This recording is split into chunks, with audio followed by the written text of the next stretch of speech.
Estela Juarez wanted for her 9th birthday was for her family to be allowed to stay together. The gift from Donald Trump's administration, however, was fully in keeping with its zero-tolerance stance on immigration. On Friday, Juarez, an American citizen, will leave the only country she has ever known and board a plane to Mexico as U.S. officials enforce a deportation order against her mother, Alejandra. Her father, a former U.S. Marine, National Guardsman and decorated combat veteran, will stay in Florida with Juarez's 16-year-old sister, Pamela. The breaking apart of American military families marks a new low point in Trump's war on immigration, some White House critics believe, while Alejandra Juarez, who is being expelled 20 years after she entered the U.S. illegally from Mexico as a teenager, says it is a slap in the face. Before, if you had citizen kids or an American husband you wouldn't be deported, but now they don't care. Alejandra Juarez, when I think about the service my husband has given this country it just breaks my heart, she said. They try and punish me for something that happened a long time ago, but they're not punishing me, they're punishing my husband, my kids. It makes you think if it's really worth fighting for this country when it comes down to this, putting your life at risk for a country that doesn't take your service into consideration. Juarez, 39, and her 41-year-old husband, Cuauhtémoc, known as Timo, were both born in Mexico. But while he came to the U.S. legally as a child and became a naturalized citizen in 2002, shortly before a 16-month deployment in Iraq, Alejandra has spent their entire 18-year marriage as an undocumented immigrant. Even so, until Trump took office in 2017, she was not at risk of deportation. For the last 4 years I have been told that I wasn't a priority. I have no criminal record, I'm a military spouse, I'm untouchable, don't worry, you're fine, she said, recalling her twice-yearly check-ins with Immigration and Customs Enforcement (ICE), since a 2013 traffic stop flagged her as illegal. However, when this administration took over things changed. Obama didn't fix this situation, but he didn't deport people like me. Immigration knew I was here and said under the Obama rules I wasn't a priority. Now this administration is deporting people with no criminal record. Before, if you had citizen kids or an American husband you wouldn't be deported, but now they don't care. You see Trump on TV. I love the military, he says. He brags about how much. But there are 11,000 military spouses like me.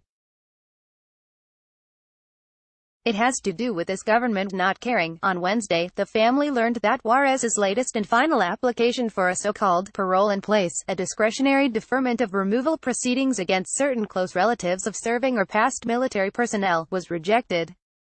Essentially, she was barred from the program anyway because of a document she signed in 1998 when she was first caught in the U.S. and deported. She said it was explained to her at the time as paperwork keeping her out of jail, but learned only later it was a promise never to return. The Juarez family. Alejandra said, I don't know where we will go.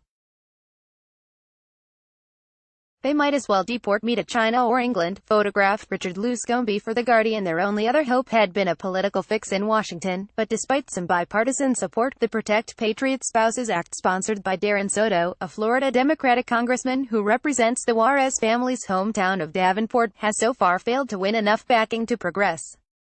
No military spouse should be deported. It sends the wrong message to our troops who have sacrificed everything, the politician told reporters when he unveiled the bill in April.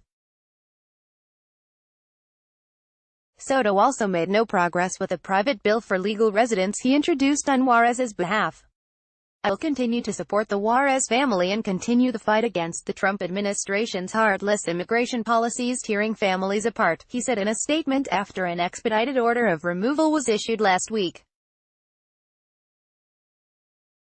For Juarez and her daughters, Thursday night will be spent on the sofa watching movies for the last time together as a family and trying not to think of their imminent separation. Estela, who just weeks ago was finishing 3rd grade and planning a summer of fun with her friends, must start at school anew in an unfamiliar country and in a language she does not speak fluently.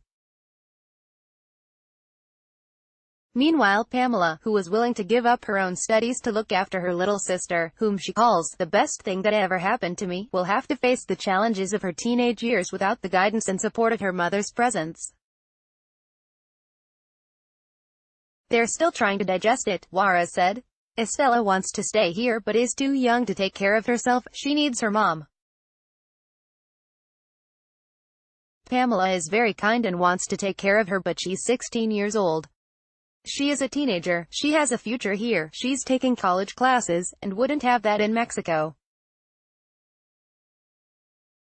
Even though it's hurting me and it's burning me alive, I have to think about what's best for her. As for me, I can't imagine waking up in Mexico thinking, where's the last 20 years of my life? Where's my husband? Where's my child? It's heartbreaking. No military spouse should be deported.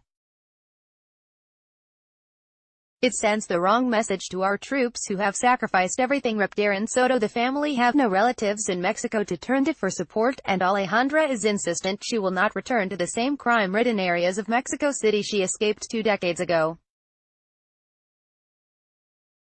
I didn't think it could get any worse than when I was living there, but it has, she said. I don't know where we will go. They might as well deport me to China or England. She also wonders if her marriage, which remained strong through the stresses of her husband's various deployments, can survive this separation, especially because Timo voted for Trump in 2016. I said Trump was insulting Mexicans in general, but he said he just talks a lot. Then when Trump released his executive orders, I was mad at him. He just said he never thought it would come to this, she said.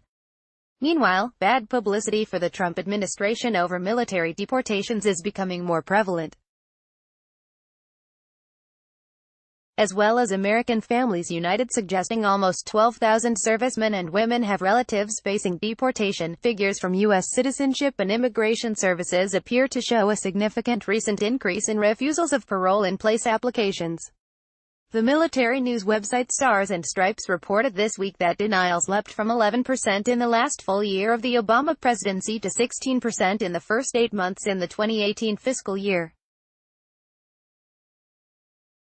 In April, Defense Secretary James Mattis announced he planned to look into the issue, but the White House has been silent since. Meanwhile, an inquiry by The Guardian to ICE on Wednesday about the Juarez case did not receive a response.